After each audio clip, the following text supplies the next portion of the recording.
innama bu'ithu mu'alliman. Kama qala alaihi salatu wassalam. Hadirin bapak-bapak yang mulia, Allah Subhanahu wa taala telah letakkan sumber kemuliaan kita hanya dalam amal agama dan usaha atas agama. Nabi sallallahu alaihi wasallam bukan hanya mewariskan kepada kita agama, tapi Nabi sallallahu alaihi wasallam pun mewariskan kepada kita usaha agama.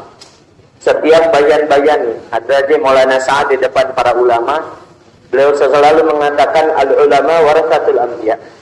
Para ulama ini adalah pewarisnya para nabi.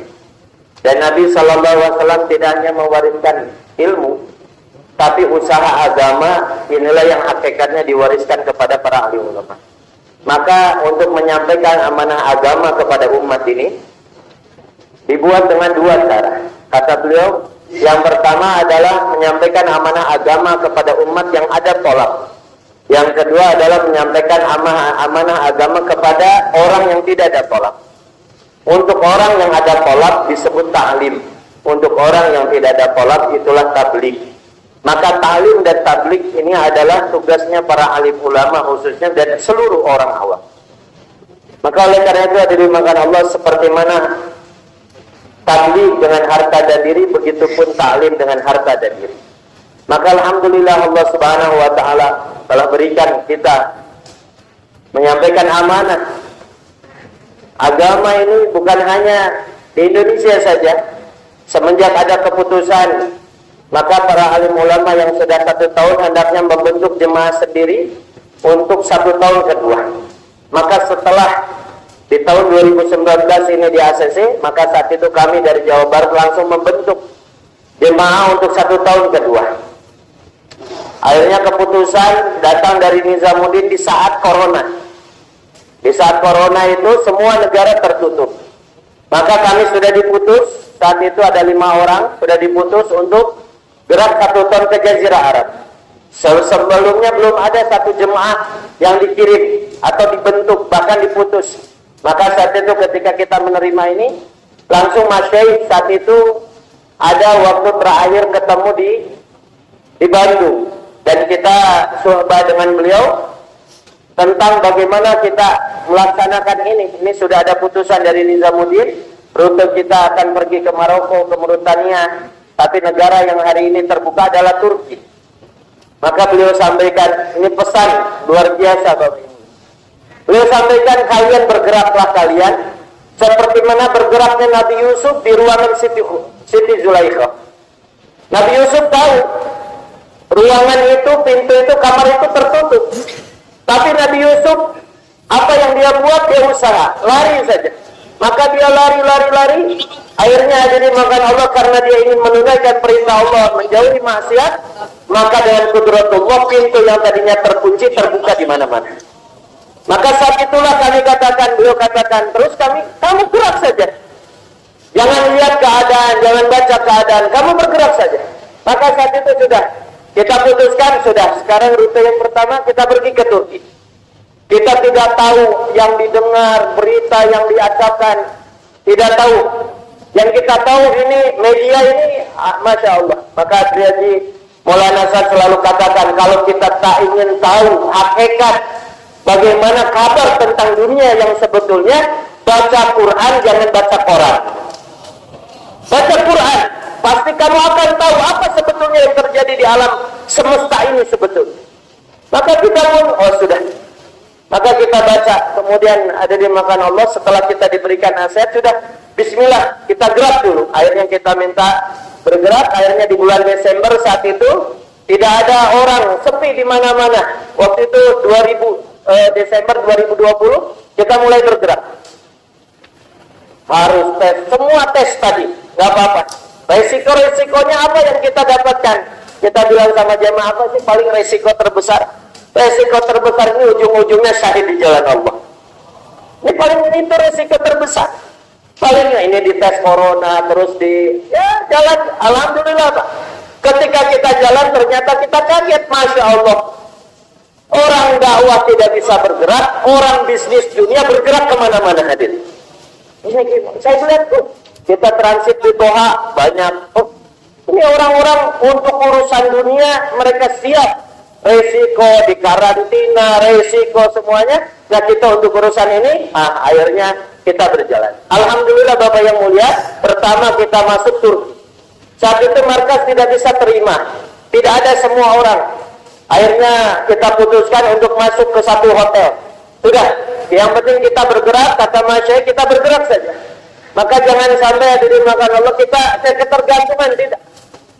Kita bayangkan dulu sahabat hadirin, ini belum ada dalil, tidak ada nusroh, mereka dikirim kemana saja, tidak tahu apa yang didapat di sana.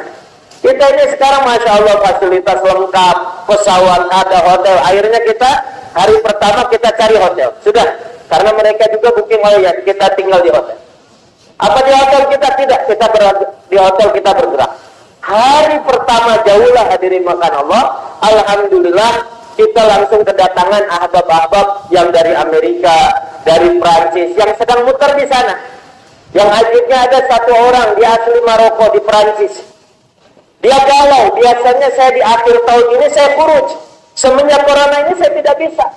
Akhirnya dia bergerak ke makam Abu Ayyub Al-Ansari. Di sana dia berdoa, ya Allah, saya ingin keluar di jalan Allah.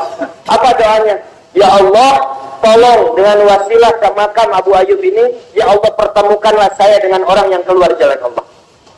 Maka hadirin itu sore harinya kita lagi jauh ketemu sama beliau. Beliau bilang Masya Allah. Dia katakan, oh ya Allah masih jalan ya? Iya, tapi kita lagi keluar. Masya Allah. Saya kira sekarang dunia sudah terhenti, tablik sudah tidak ada lagi. Ternyata dengan bapak-bapak bergerak seperti ini, maka dakwah mulai lagi bangkit. Akhirnya kita datang ke markas. Orang markas asalam juga bingung. Kalian siapa? Kami sedang keluar jalan Allah. Mereka kaget karena semuanya terhenti, di mana-mana terhenti. Maka akhirnya kita datang. Setelah datang di sana, singkat cerita dimakan Allah. Akhirnya kita bilang silakan, kalau kita mau dirusukkan silakan, kalau tidak kami tetap akan bergerak di hotel. Akhirnya alhamdulillah ada orang-orang Suria di mana? Di Turki itu kurang lebih hampir 5 juta orang. Hampir 5 juta orang Suria di sana. Kita usaha atas mereka, maka mereka yang langsung saat itu kami siap terima. Alhamdulillah, akhirnya mereka terima kita. Terima di mana Pak? Bukan terima di masjid, bukan terima di musola, bukan di hotel, di rumah. Kita disiapkan satu rumah, sekeluarga dengan dia, satu kamar itu khusus untuk jemaah kita. Jadi kalau kita mau ke toilet, kita izin dulu ke tuan rumah. Kalau malam hari tuan rumahnya kita. Seperti itu dibuat tertib. Bahkan kita alhamdulillah bergerak di Turki kurang lebih hampir berapa bulan, 3 bulan lamanya. Setelah itu ada dimakan Allah. Disitulah setelah dari Turki kita 3 bulan, akhirnya alhamdulillah jemaah-jemaah yang tadi belum kembali, akhirnya mulai terbentuk. Akhirnya kurang lebih hampir 25 jemaah terbentuk 4 bulan 40 hari. Setelah itu kita ke Maroko. Di Maroko sama ceritanya. Di Maroko datang, markas tutup. Masjid An-Nur. Kalian mau kemana? Saya mau ke hotel. Maka kita ke hotel. Sama hadirin makan Allah. Terhenti semuanya. Semua tidak siap terima. Jemaah ini bergerak begitu saja. Tapi alhamdulillah akhirnya kita bergerak di Maroko. Hadirin makan Allah Subhanahu wa taala. Maka asbab kita sampai ke satu rute di Fas. Rute itu ada dimakan Allah, ini pertama kali Syekh Umar Palampuri kurang lebih 40 tahun yang lalu, kata beliau, saya rumah yang pertama kali nerima beliau. Sekarang juga di saat corona, orang yang sama yang istiqbal kita di rumahnya. Sampai beliau katakan, ajib kalian, di saat seperti ini kami saja untuk pindah kota tidak bisa, kalian di ujung dunia datang ke tempat kami. Alhamdulillah dimakan Allah terbuka, Masya Allah. Yang penting kita bergerak. Dari situ kita pindah ke perbatasan Mauritania, Dakhlah, kurang lebih 2000 km Pak. 2000 km kita lewat Gurun Sahara, diperiksa sama polisi kurang lebih hampir 30 kali hadir. Diperiksa lagi terus sampai orang yang satu mobil dengan kita kesel, ini aneh polisi. Ini orang dari dulu udah diperiksa, setiap diperiksa lagi diperiksa. Kita santai saja. Kita membawa agama yang hak hadirin makan Allah, maka Allah Subhanahu wa taala yang akan turun tangan. Singkat cerita, alhamdulillah Bapak, setelah kita bergerak dengan orang-orang Arab ini, maka mereka mulai bangkit lagi. Orang Arab ini hadirin makan Allah, kalau lihat orang Indonesia ini senang. Makanya kenapa hadirin makan Allah, para alim ulama kenapa 1 tahun ke Arab? Kenapa sebabnya hadirin makan Allah? Karena pertama kita ingin belajar kepada mereka, minimal dengan sifat-sifat mereka, akhlak mereka, keberanian mereka. Singkat cerita, di Maroko kita bergerak, alhamdulillah yang tadinya markas-markas hampir 2 tahun 3 tahun tutup, sekarang mulai lagi. Kami datang ke Maroko, kata beliau, kalian adalah jemaah pertama yang membuka malam Sabtu Zari lagi di Maroko. Alhamdulillah sudah terbuka, kurang lebih jemaah terbentuk 40-50 jemaah, sekarang dibuka di seluruh Maroko. Setelah itu kita ke Mauritania, sama juga cerita. Mauritania pertama tidak ada yang mau terima dan lain sebagainya. Singkat cerita, dimakan Allah, kurang lebih hampir kita di luar, di Turki, di Maroko dan di Mauritania, kurang lebih kita 9 bulan, 10 bulan di sana bergerak. Alhamdulillah hadirin makan Allah, Allah Subhanahu wa taala berikan kepada kita, masya Allah. Disitulah kita para alim ulama kita belajar. Kalau di Mauritania ini masya Allah kita belajar banyak Pak. Jadi ulama-ulama yang berangkat hari ini merasa di pondoknya, di pesantrennya, maka ketika gerak di Mauritania, 1 ayat salah, semua ahli masjidnya hafid Quran semuanya. Jadi hadirin makan Allah Subhanahu wa taala, ini keberkahan. Maka disinilah kita belajar.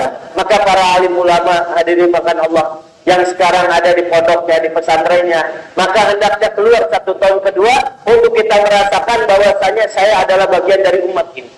Santri kita bukan hanya di tempat kita saja, santri kita ini kurang lebih ada 2 miliar manusia. Jadi inilah perlunya ada ijtimaiyat.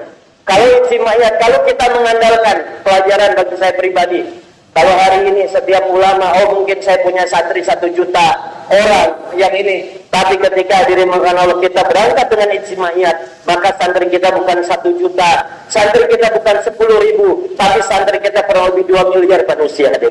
Maka untuk perkara ini para alim ulama dan juga orang-orang yang khidmat kepada alim ulama, maka kita niatkan supaya mereka semuanya bisa bergerak 1 tahun ke Jazirah Arab.